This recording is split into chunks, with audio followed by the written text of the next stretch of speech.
First of all, I'd like to welcome you to the British Library. For those of you that haven't met me before, my name's Mahendra Mahey. I manage a project at the library called British Library Labs. I'm just going to spend a few minutes giving an introduction to the project and a bit of a sort of an overview of the format of the day, and also outlining an activity which we want you to do around 2:45, when there should be lots of cake arriving. Okay, we've called it Connecting Via Cake.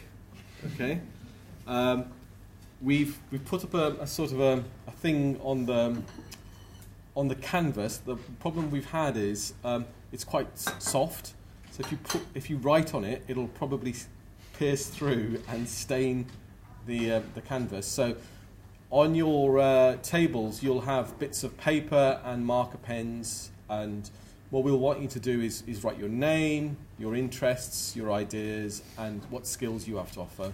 And we're going to try to attempt to sort of start connecting people together later, but more about that later. So I've done one as a demo. Okay, so Conrad's done one as a demo if you're struggling. So, just a quick overview. I'm going to talk about what is Labs, format for the event, and some introductions. And really that's just an overview of the activity that we're going to get you to do a bit later. So, British Library Labs, it's a 2-year Andrew Mellon funded project. The Andrew Mellon Foundation is in America. In a nutshell, the project is about encouraging scholars to do research and development with and across British Library digital collections and data. Okay, and I've put brackets, born digital and digitized. Okay, that means that the project doesn't do any digitization. Okay, so if you've got some fantastic idea to digitize lots of things, that's kind of out of our remit. So we deal with things that are already in digital form. The approach that we take is a data-driven approach, and what we do is we've got some data, we've got some collections in digital form, come and play with it. Okay, that's basically what a data-driven approach means. Some of the mechanisms by which we do that engagement is through competitions and events like this. Okay. What we're hoping to learn is how the library can learn to support scholars better, especially when using digital content, so that we can build on our existing processes and maybe create new processes and maybe build tools and services. And what we're hoping to do is that there'll be a number of reports that will come out which will tell other libraries, especially research libraries, about the lessons we learned, about the kinds of things that they would need to do if they wanted to build labs like this one. Okay, that kind of summarizes our approach sort of in a picture. On the left-hand side, we have, forgive the clip art, researchers and developers. They're our audience. And we want them to come and look at our data. The two red blobs are BL content, and the sort of turquoise blob is other, so we're not just restricting it to BL content. Come up with an idea, a research question or an idea, and then engage with labs through various mechanisms, competitions, contact us, events, arrange specific meetings. And what we're hoping is we'll get some outputs out of it at the end of the day, possibly software, people will write publications, we might develop tools, and that's all summarized by outputs from our engagement. So that's kind of pretty much summarizes what we're trying to do. Just a quick overview. These are the stakeholders involved in the project. I won't spend too much time on this, but Labs is based in the digital scholarship team at the British Library. Digital scholarship is about encouraging scholars to work with digital content and use digital methods for their research. We work quite a lot with our curators. I don't know if you knew, but the library has over 200 curators. They're very important because they curate the content, they know about the content, so they're very important. We also have something called an access and reuse group, which is an internal group within the British Library that approves content and provides licensing for content. Preferably under an open license like CC0 or a public domain, which isn't a license really, just kind of have it. We also have a number of researchers, over 100 researchers working at the library and about 30 odd developers. But you lot who come here today are the researchers and developers, and I've sort of crossed them over because sometimes they're the same people. And our sort of target audience really is researchers, specifically working in UK academia, but we also engage on an international scale, and the developers work in academia and also work in the commercial sector too. That's the labs team. Okay, that's me. That's Ben. Ben's technical lead. And these are sort of anonymous others that come in as and when, researchers, interns, volunteers, curators who work with us. So just quickly about the researchers outside the library. They're our main audience, and we're particularly targeting UK academia. And these are researchers who are already using digital content in their research and associated research methods with that digital content. Researchers don't necessarily have to be skilled in the computational side of things and sort of digital research methods. It'd be great if they do. What we're finding is when we're engaging, especially with arts and humanities researchers, very few have sort of computational skills to sort of do sort of analysis on lots of stuff. And we try to support them as best we can if they lack some technical skills. Do you want to please come in? We also engage with developers and developers working in academia and the commercial sector. We get involved in hack events, day-to-days like this. We've had interest from startups, creatives wanting to work with our content. Sometimes researchers are the people who have the software development skills, so they're sometimes the same people. And sometimes at events like this, pairing up researchers and developers to work on useful things is, has a lot of potential too. Just going to talk now briefly about the kind of content we have. Okay, we have many digital collections, 600 plus. Not all of them are openly licensed, so it's trying to find those that are. This is the sort of approach we've taken. Identifying content that's been copyright cleared for research and non-commercial, sometimes commercial use. Oops. Ooh, there's a timer on that. Oh, we shouldn't put that. Okay. Is it curated? Is there a human being who knows about the collection? That's really important, because I'm not the subject expert. Is there some kind of metadata available, and what state is it in? Where is it? Is it online? Is it on disk? Most of the content we find is in the arts and humanities, and most of the content is gleaned from meetings in canteens and chats with individuals. Just quickly, the red circle indicates stuff that's only available internally in the library because of licensing and so forth.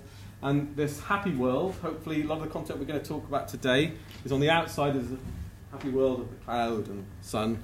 This is where stuff's available without any restriction externally, and it's online. I'm not going to spend too much time talking about our content because I know that some of the other speakers are going to be talking about some of that.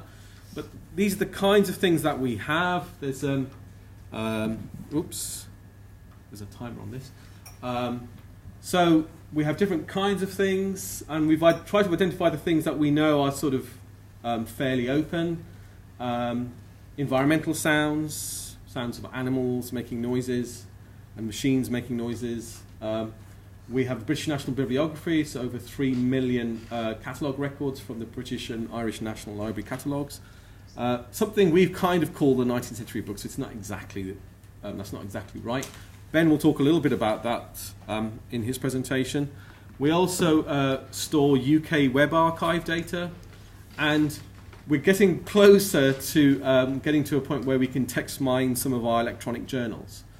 And we also have things like book ordering, item requests, and reader records, which we're trying to make available. These are the kinds of things that we're looking for, the kinds of research methods we're trying to encourage, but these aren't exclusive by any means. Sorry. So, text mining. There's a text miner here. Yes, 4 text miners. Okay. Crowdsourcing people.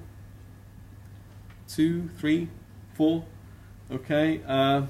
Annotating stuff. Okay. Natural language processing. Okay, to the back. Visualizations. Okay. Geotagging. Okay. Using APIs for data sets. Okay. So these are kinds of some of the things that you can do naturally because stuff's in digital form. So how do we engage? How do we encourage people to engage? Through events like this. We also get involved in writing proposals to funding councils. So please approach us if you want us to be involved in potential proposals. And we run competitions, which I'll talk about later on in the afternoon. We do hack days and things like ideas labs. I'm not going to spend time on that. I'm just going to quickly talk about the program. Sam's going to talk about some open image collections that are in the public domain from the OKFN. Ben and Sam will talk about some of the tools we want to sort of talk about in relation to the collections we're going to promote. The really important bit is connecting through cake. Okay, at 2:45, and there is a Christmas theme. Okay, to these cakes. So I'll talk a little bit about that in a second. And then the rest of it is really about forming connections. We just want, we're not necessarily expecting you to make and build things. We want you to talk, want you to build connections, sit together in groups, and start discussing some things you could possibly do. There'll be an announcement just before 5 o'clock about the next labs competition. And then continuing sort of looking at the data, working with ideas. We've got access to some of the data on a hard disk somewhere. Somebody's got it. And also, if you're still around at 16:15, there will be.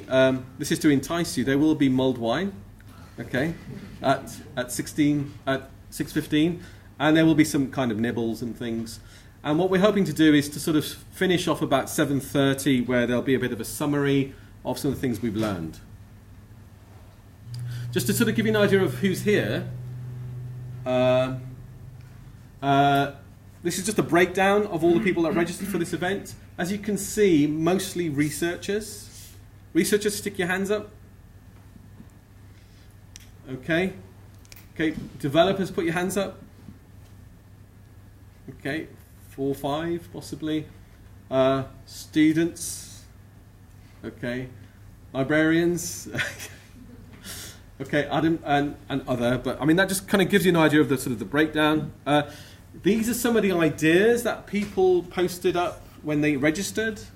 So some people interested in data mining, graphics, crowdsourcing, the role of a digital curator, media mixer, e-humanity reference cultures in Europe. Whoever wrote that will have to explain that later. Why they spelled it like that. Okay, no, I did. That's my fault. Undergrad history work placements, history and evolution of technical drawing, graphic design and managing digital libraries. Liberating facts from scientific literature. I know who wrote that one. It's Peter. Algorithmic drawing. Oh, okay. Using Drupal. Okay. Oral histories and images. Okay. History of information management. Creating books, like all the way through, actually physically making them. Multilingual text mining. was you, yeah. Okay, just to sort of finish off, you don't have to use these colour schemes, it's just an idea. But on your desks, you'll see a piece of paper. And what we want you to do is we want you to write your name on there and some things that you're interested in red, preferably. It doesn't have to be in red. What skills you have. And what we're going to do is we're going to stick them up on that improvised connecting via cake board and connect them together. And over the coffee break, you'll look at it and you'll start to form connections and start a discussion. Okay, so I'm just going to finish there and over to Sam, who's going to talk about some open image collections that have been promoted via the Open Knowledge Foundation. Well, the changeover happens. Can I just ask a quick question? You said that there was an emphasis on UK academia. Mm-hmm. That would rule me out. No. It's an emphasis rather than a... It's not a you must.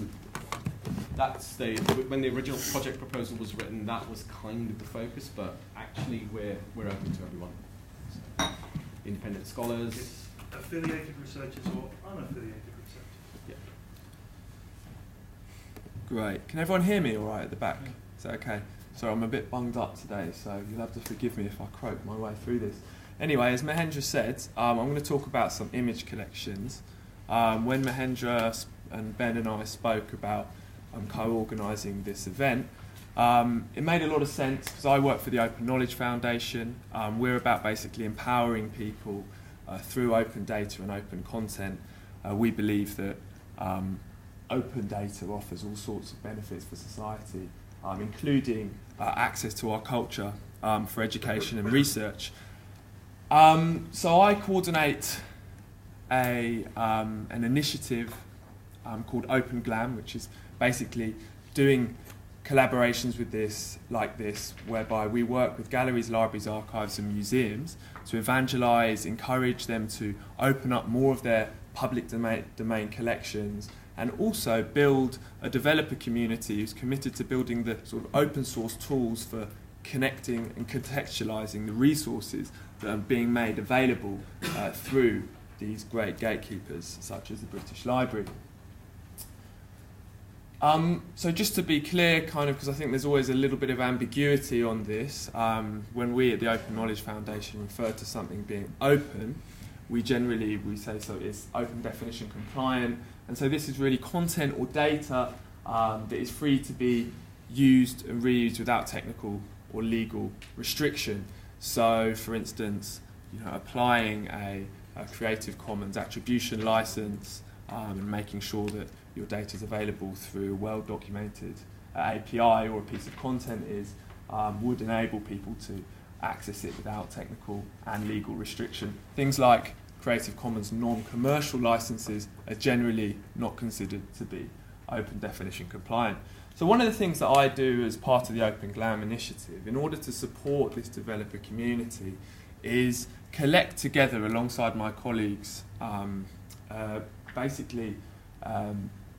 examples of open content aggregators, and also try and dig down into those places to find the really great content that is being made available by the BL, but also by other institutions around the world. Because if you're going to go about trying to build an app that's useful for teaching and research, open content is such a good way to start off. It enables you to get started immediately. You don't have to be within the confines of the institution. And then whatever you produce, and the results, say it's just visualising a timeline, visualising connections between, say, 18th century philosophers or something, that can be shared in any number of contexts without limit, without having to come up against complex legal difficulties. So we have on the open content aggregators, and I advise everyone in the course of today maybe to check these things out if there's interesting content from the BL that one could connect. internetarchive.org, Wikimedia Commons, Flickr the Commons, that I know a whole bulk of stuff that Ben is probably going to talk more about is going to go up on in the next few hours, which was started yesterday.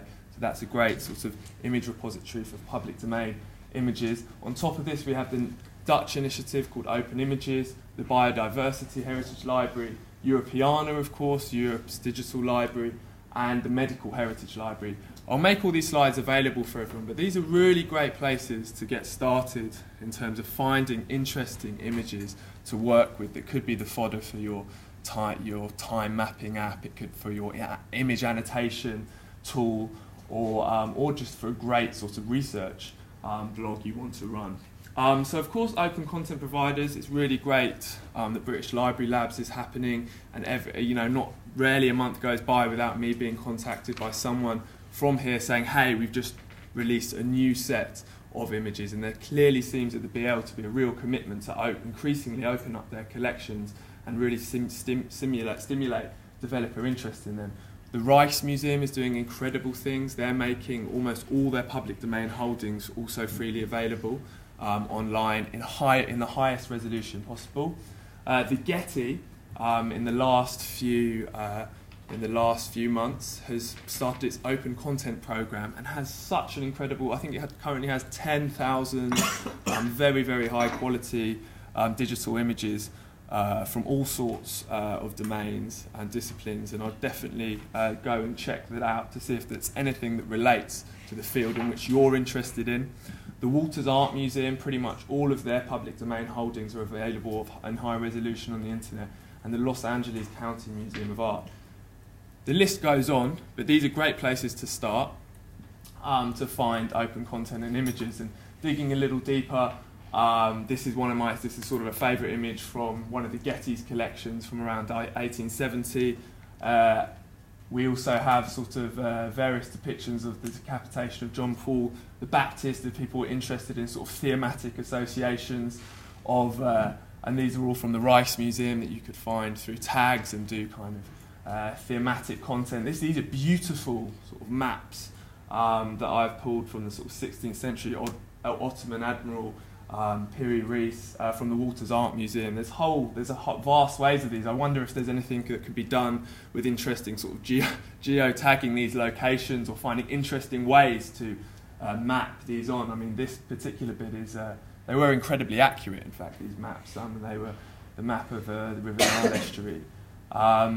So, some really amazing stuff. And the British Library recently, one of the curators here wrote a really great piece in a Curator's Choice series where people showcase great open content that's going on the web, and this is a digitised copy of Handel's, one of Handel's manuscripts for The King Shall Rejoice.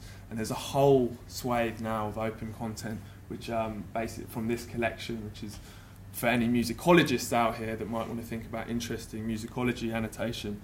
This would of course be a fantastic place to start. So I would encourage people to go to the public domain review in terms of if people want sort of ready curated sets that then link back to the sources and give clear indications on the licensing, and that's a really nice place to start. You can kind of get inspired. They're often thematically put together, the images there, and then you can dig deeper, find the source material, and all of it's open. They now recently we've launched this brilliant page called Sources, where I basically pulled a lot of my information on where good open content places are. So do visit there, and it has the full list of content providers currently making their content openly accessible. And also openglam.org/open-collections is also a really useful resource on that front. So that was kind of just a rough picture of the lay of the land in terms of where we might be able to find other stuff interesting to connect what we've got from the BL and maybe inspire us to think what kind of applications and apps they can have. So that's it for now. I think I'm going to talk after Ben briefly about a couple of the tools, open source tools that we've been working on that connect to images.